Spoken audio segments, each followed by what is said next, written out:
Чукул кабары чек ара чырынан каза болгон кыргызстандыктардын саны 31ге жетти. Буга чейинки расмий маалыматтарда чек арадагы чырда 134 кыргызстандык жабыркап, алардын арасынан 13-ü көз жумганы айтылып жаткан.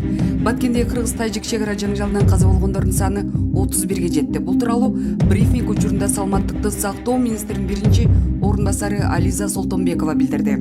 154 киши жабыркап, 31 киши каза тапты. Жабыр тарткандардын ичинен 121 жөнөкөй жарандар, 23-ü күч органдарынын кызматкерлери, деди Солтонбекова. Анын айтымында Бишкекке атайын бортмен дагы 24 киши дарылануу үчүн алып келинди. Буга чейинки расмий маалыматтарда чек арадагы чырда 134 кыргызстандык жабыркап, алардын арасынан 13-ü көз жумганы айтылып жаткан. Маалымат булагы Спутник KG. Путин Кыргызстан менен Тажикстан ортосундагы жаңжалды жөнгө салууда ортомчулук кылууга даяр деп билдирди. Журналисттердин суроосуна жооп берип жатып, мамлекет башчысынын маалымат катчысы Дмитрий Песков. Албетте биздин ар кандай форматтагы жалпылыгыбызды эске алганда, бул ЖК президент Путин уюмга мүчө өлкөлөрдүн ортосундагы келип чыгышы мүмкүн болгон курч көйгөйлөрдү чечүүдө ортомчулук ролду ойноого ар дайым даяр. Ал буга чейин бир нече жолу көрсөткөн, деди Песков. Кыргызстан менен Тажикстан ортосундагы жаңжалды Россия мамлекетинин башчысынын ортомчулук кылуу мүмкүнчүлүгү жөнүндө суроого жооп берип жатып, учурда биз жасалган дипломатиялык иштерге жана ого катышууну токтотуу чечимине оң баа беребиз. Биз бул чечимди кубаттайбыз, деди Песков. Эске сала кетсек, 29 апрелде Кыргызстан менен Тажикстандын чек ара аймактарынын жашоочуларынын ортосундагы жаңжал эки мамлекеттин аскерлеринин куралдуу тирешүүсүнө чейин жетти. Кыргыз-тажик чек арачыларынын ортосундагы кагылышуу 6 сааттан ашык убакытта созулду. Эки тараптан тең кан төгүлүп, Кыргыз тарапта 100дөн ашуун адам жаракат алды. 13 адам каза болду. 29 апрелде кечинде тараптар ок атышууну токтотуу жана күчтөрдү чыгарып кетүү боюнча макулдашты. Маалымат булагы Медиа Центр. Тажикстан басып алган аймакта кыргыз жарандарынын үйлөрүн буза баштады. Тажикстан кыргыз жарандарынын Баткен аймагындагы басып алынган аймактагы үйлөрүн буза баштады. Видео социалдык тармактарда таркатылып жатат.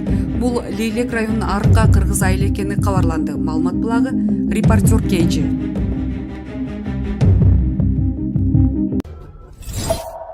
Лейлекте ок бирде атылып, бирде токтоп жатат. Облустук милициянын билдиришинче, ок атуулар Лейлектин Арка 1 жана Борбордук деген айылдарында уланууда. Баткендин Лейлек районунда маал-маал менен ок атышуулар болуп жатат. Бул тууралуу облустук милициянын маалымат катчысы Дамира Юсупова билдирди.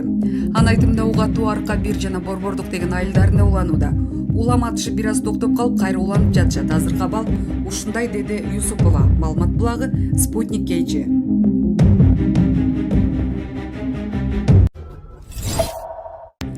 Камчы Көлбаев Баткенге барды. Мыйзамдагы ууру аттыккан Камчы Көлбаев Баткен жергесине барды. Бул тууралуу Вест KG басылмасы кабарлады. Белгилүү болгондой, Камчы Көлбаев азыркы учурда өкмөттүн Баткен облусу боюнча ыйгарым укуктуу өкүлү Өмүрбек Субаналиев менен жолугушууда. Эске сала кетсек, Баткенде чек арада чыр чыккандан кийин миңдеген жарандар Баткенге жардамга барган. Маалымат булагы Медиа Центр. Камчыбек Ташиев Тажикстан УКМК башчысы менен жолукту. Улуттук коопсуздук боюнча мамлекеттик комитеттин төрагасы Камчыбек Ташиев Тажикстан УКМК башчысы Ятымов Саймумин менен жолукту. Бул тууралуу кабар агенттигине УКМКнын басма сөз кызматынан кабарлашты. Ташиев жергиликтүү жалпыга маалымдоо каражаттарына берген маегинде бардык суроолор чечилип жаткандыгын айткан. Бүгүн кечке чейин кырдаал жөнгө салынат деп айтылат маалыматта. Маалымат булагы Назар Ньюс. Өзбек президенти Жапаров жана Рахмон менен сүйлөштү. Өзбекстан президенти Шавкат Мирзиёев 30 апрелде Кыргыз президенти Садыр Жапаров менен кыргыз-тажик чек арасындагы абалды телефондон сүйлөштү. Бул тууралуу Өзбек президентинин расмий сайтында кабарланды. Анда кыргыз-тажик чек арасындагы абал жана аны жөнгө салуунун жолдору талкууланганы айтылат. Ошондой эле Кыргызстан менен Өзбекстан ортосунда ушул жылдын март айында кабыл алынган чечимдер жана келишимдерди аткаруу сүйлөшүү жүргөн. Ушул эле күнү Мирзиёев Тажикстан президенти Эмомали Рахмон менен телефондон сүйлөшкөнү белгилүү болду. Анын жүрүшүндө кыргыз-тажик чек арасындагы абал талкууланган. 29 апрелде Өзбекстан тышкы иштер министрлиги чек арадагы соңку жагдай боюнча билдирүү таратып, жабыр тарткандар көбөйүп бара жаткандыктан коңшуларды ынтымакка чакырган болчу. Маалымат булагы Азаттык. Саатбек Эгембердиев аркада абал оор. Лейлик районундагы эң четки айыл өкмөтү жаңы жерде ок атуулар айылда уланып жатат. Аймактагы май куючу бекеттер, дүкөн кампалар өрттөлүп, таланып тонолгон жаңы жер айылдык кеңешинин депутаты мурдагы айыл өкмөт башчысы журналист Саатбек Эгембердиев азаттыкка курган маегинде билдирди. Саатбек мырза, сиз жашаган Лейлик районундагы Арка айыл аймагында кырда алтынчы эмес деген маалыматтар бар. Ушул тапта абал кандай? Арка, Достук, Жаштык жана Борбордук айылдары жаңы жер айыл өкмөтүнө карайт. Кырдал чында эле оор, кече ок чыгаруу токтойт деген менен эртең менен азандан кийин эле кайра башташкан. Жол боюндагы май куючу бекеттер, дүкөндөр өрттөлдү. Үйлөр күйгөн тууралуу да маалыматтар бар. Мектепти миномет менен аткылашыптыр деп уктук. Биз да азыр талаада адырда жүрөбүз. Айылга эртең менен барып келгенбиз. Саат 8-дерде Кыргызстан тараптан 10 чакта аскер техникасы келип, айылдарга кирип кетишти деп айтышты. Айылдын эли кайда? Эвакуация болду беле? 4 айылдагы кары-картаң аялдарды, балдарды бардын кечили алысыраак, тынчыраак жактарга коңшулаш Маргун айылына жибергенбиз. Аларды жеткирип эркектер кайтып келген элек. Белгилеп айтып коюучу нерсе, Маргунда эл чогулуп бизди күтүп алышты. Өтө жакшы уюштуруп коюшуптур. Бизди тосуп алып, жатак жайыңар, бара турган жериңер барбы деп сурап, баргандардын курсактарын тойгузушту. Жаңы жерде көп улуттардын өкүлдөрү жашайт. Тажиктер да аралаш эле. Алардын абалы кантти? Ооба. Бизде Борбордук айылында тажиктер көп жашайт. Алар деле тынч жактарга эвакуация болуп кетишти окшойт. Мындай кырдаалда ар ким коопсуз жактардагы өз тууган тааныштарын издешет. Мында деле ушундай болду. Тажиктер деле коопсуз жактардагы тааныш туугандарыныкына кетишсе керек. Караңгыда байкай албадым. Арка аймагы Кыргызстандын эң четки Тажикстан менен ортосун бир жол бөлүп турган айыл. Жол боюндагы май куючу бекеттер, дүкөндөр өрттөлдү. Талап тонолду деп кабарланып жатат. Чындыгы акыбалы кандай? Эл чындыкты билсин.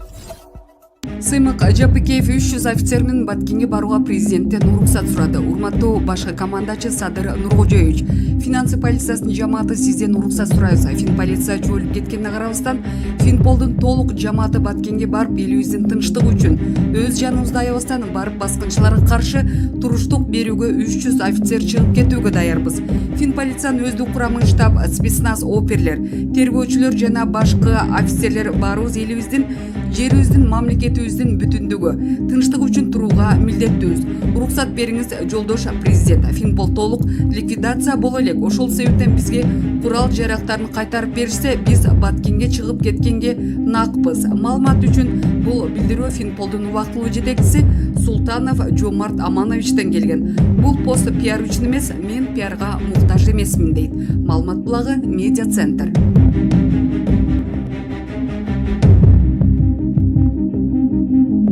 Эл чындыкты билсин. Ташиев Баткенде жабык жыйын өткөрүүдө. Улуттук коопсуздук боюнча мамлекеттик комитеттин төрагасы Камчыбек Ташиев Баткенге барды. Азаттыктын кабарчысы саат 11:20 маалымдагандай, ушул тапта ал облустук администрацияда жабык жыйын өткөрүп жатат. 28 апрелде Кыргыз-Тажик чек-арасында чыр чыгып, 29 апрелде да уланган. Баткен жана Лейлик райондорунда атышуу болуп, үйлөр жана имараттар өрттөлдү. Соңку маалыматка караганда Кыргыз тараптан 134 адам жаратылды. Алардын 13-ü каза болду. Тажикстандын бийлиги жабыркагандар тууралуу расмий маалымат бере элек. Журналисттери 90 адам жаратылып, 10-ü каза болгонун билдирүүдө. Облустук милиция ок атышуу токтогонун айтты. Бейрасмий маалыматка караганда айрым жерлерде ок атылып жатканы угулууда. Баткен жана Лейлик райондорунда кеминде 11 айыл, 5 тозот жабыркады, 1 айыл жана май куючу 27 бекет толук өрттөлдү. 1 айылдын башчысын тажик тарап барып да калды.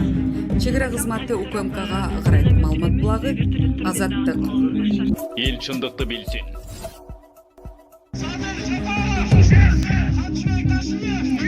Шултоо таба албай турган немелер топтолушуп алышып, бийлик элге чыгып жооп бер деп жалжакташат. Бийлик алдына чыкса адамга окшоп угушпайт. Ушулардын Баткенге күйүп жатканында шегим бар. Күйгөн адам ак үйдүн алдына барып алып куру кыйкырып, баатыр болбой, вес мешогун жоонун артып, кружкасын артына байлап өз алдынча бара берет. Кайерде каргаша болуп жатса. Булар тескерисинче Баткенде болуп жаткан кайгылуу окуяларга ого-бешиптер кошумча болушуп жатышат. Себеби бийликтегилер азыр кандайдыр бир аракеттерди жасоо керек. Бул жапайларга алаксыбай Бишкекте жатышып Баткен деп кыйкырышкандарынан кимге пайда? Тартип эле жок эл эмес, таптакыр уяты жок элбиз. Тажиктер Рахмондон коркуп ооз атышпай кысып эле жатышат. Сасык тажиктердин жанында ким болдук дейт Шамурза Бөрүкулов. Эл чындыкты билсин.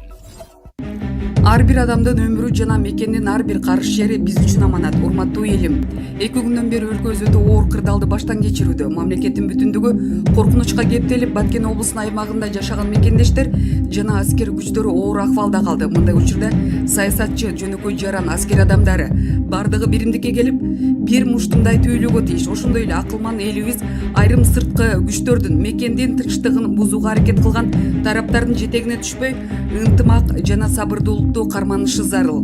Мамлекетибизге өз колдообузду көрсөтөлү деп чакыргым келет. Өлкө башчы да болгон аракеттерин кылып, тийиштүү кадамдарын жасап жатат. Эки элдин ортосундагы алаканын алкагында сүйлөшүүлөрдү жүргүзүп жаткан учурда бардыгыбыз өлкө башчыга жардам беришибиз керек. Мына коопсуздук кеңешинин ыкчам жыйыны өттү. Учурдагы кырдаалды жөнгө салуу үчүн биринчи вице-премьер-министр Артем Новиков башында турган жумушчу топко тапшырылды. Кырдаалды тынчтык жолу менен жөнгө салып алалы. Улуу Ороз айында башыбызга келген мындай оор кырдаалда коңшу мамлекеттин жетекчилиги жана күч түзүмдөрү акыл калчап, дипломатиянын чегинде иш алып барат деген ишенимдемин. Биз тараптан дагы сабырдуулук менен маселени терең талдап билүү зарыл. Ар бир адамдын өмүрү жана мекендин ар бир карыш жери биз үчүн аманат. Мекен баарыбыз үчүн кымбат, ал эми генерал үчүн 2 эсе болууга тийиш. Күч түзүмдөрүн жетектеген офицер катары тажрыйбамды. Күчүмдү мекен үчүн даярмын жана бардык запастагы офицерлерди катарга турууга чакырам. Мекен бирөө, ал Кыргызстан. Маалымат булагы, Медиа центр.